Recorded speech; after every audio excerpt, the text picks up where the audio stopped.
అంత వైభవం ఉన్నప్పటికీ కూడా నిత్యాభిషేకం ఉండదు. వారాభిషేకం ఒకటేసారి చేస్తారు.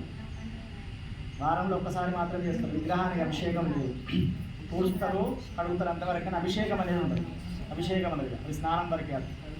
అయితే ఆ విధంగా క్షీరము అంటే పాలు దేనికి సంకేతం అంటే మనసుకు సంకేతము, చంద్రుడికి సంకేతమైనటువంటిది. చంద్రుడు దేనికి కారకుడు అంటే మనస్సు కారకుడు. మన శరీరంలో ఒకట కాలుకు దెబ్బ తాకితే కాలు వరకు నొప్పి పెడుతుంది, చేయికి దెబ్బ తాకితే చేయి వరకు నొప్పి పెడుతుంది. కానీ మనసుకు దెబ్బ తాకితే మాత్రం శరీరం మాత్రం ఏమాత్రం పనిచేయదు. ఆ రోజు ఏది మనసులో పెట్టదు, భోజనం కూడా చేయడానికి అనుకూలంగా ఉండదు, దేని మీద మనసు పోదు. ఆ బాధ మనసుకు ఆ బాధ రాకుండా ఉండడానికి స్వచ్ఛమైన తెల్లని పాలలాగా నా మనసు ఎప్పుడు నిర్మషంగా కల్మషం లేకుండా ఉండాలని చెప్పేసి ఈ క్షీరంతో స్వామివారికి అభిషేకం చేస్తూ ఉంటాం. ఈ క్షీరంతో అభిషేకం చేస్తూ ఉంటాం. రెండవది పెరుగు. పెరుగు కూడా మనము అయితే ఇందులో మిగతా వాటికి పెరుగుకో, తేనెకు, చక్కెరకు, నెయ్యికున్న విధంగా పెరుగుతో ఎందుకు చేస్తామంటే పాలు 2 రోజులతో తర్వాత ఖరాబ్ అవుతాయి. కానీ పెరుగు 3 రోజులు ఉంటుంది. పాల నుంచి వచ్చింది కదా పెరుగు. భోజనంలో లాస్ట్ చివరి ముద్ద పెరుగుతో తింటే అద్భుతంగా కదా. ఆ విధంగా 3 రోజుల వరకు ఖరాబ్ అయ్యేటువంటి పెరుగు. తర్వాత ఆ పెరుగును చిలికితే వెన్న వస్తుంది. వెన్న ఎన్ని రోజులు ఉంటుంది? వారం ఉంటుంది. తర్వాత వెన్నెను చిలికితే ఏమొస్తుంది? నెయ్యి వస్తుంది. వారిని వెన్నెను కాస్తే ఈ నెయ్యి 10,000 సంవత్సరాల వరకు కూడా ఖరాబు కాదు. స్వచ్ఛమైన ఆవుపాల నెయ్యి అయితే ఇప్పుడు కెమికల్స్ కలిసిన ఖరాబుని 10,000 సంవత్సరాలు కూడా ఖరాబు కాని విధంగా ఉంటుంది అని చెప్పి నెయ్యి ఉన్నది. నెయ్యి ఆయుర్వేద పరంగా మన శరీరానికి ఎంతో అద్భుతంగా పనిచేస్తుంది. స్వచ్ఛమైన ఆవు నెయ్యి అని అంటున్నా కానీ ఇప్పుడు దొరికే నెయ్యి కాదు, స్వచ్ఛమైన ఆవు నెయ్యి. అయితే ఈ ఆవు నెయ్యి ఉన్నదా మధురమైనటువంటి తీపి పదార్థానికి అనుకూలమైనటువంటిది ఏంటిది అంటే తేనె. ఒక్కసారి పట్టుకుంటే విడిచిపెట్టకుండా చేతులు మళ్ళీ మూతి కడుక్కున్న దాకా జిగురు పోదు.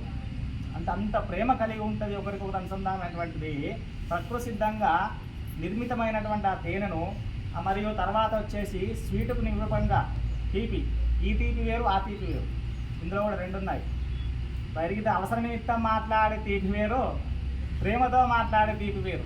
మీరు బాగా గమనించుకోవాలి. చాలా అద్భుతంగా మన శాస్త్రాలు, ధర్మాలు ఈ ఆకు పెట్టడం వల్ల ఏంటిదంటే ప్రతి ఒక్కటి శాస్త్రయుక్తార్థమై ఉన్నది. వాటి గురించి తెలుసుకుంటూ పోతే భగవంతుడు అర్థమవుతూ ఉంటాడు.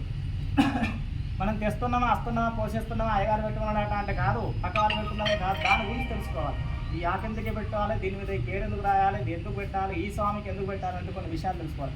ఆ విధంగా ఈ పంచామృతాలు అనేది స్వామివారికి అభిషేకం చేసేటప్పుడు మనం తెలుసుకోవాల్సిన విషయాలు ఏమిటంటే మనము కూడా జీవితంలో అన్నిట్లో చిలకబడుతూ ఉండాలి. చిలకబడుతూ ఉంటే చివరికి వచ్చేది నెయ్యి వచ్చి 17 సంవత్సరాల వరకు ఉంటుందన్నమా.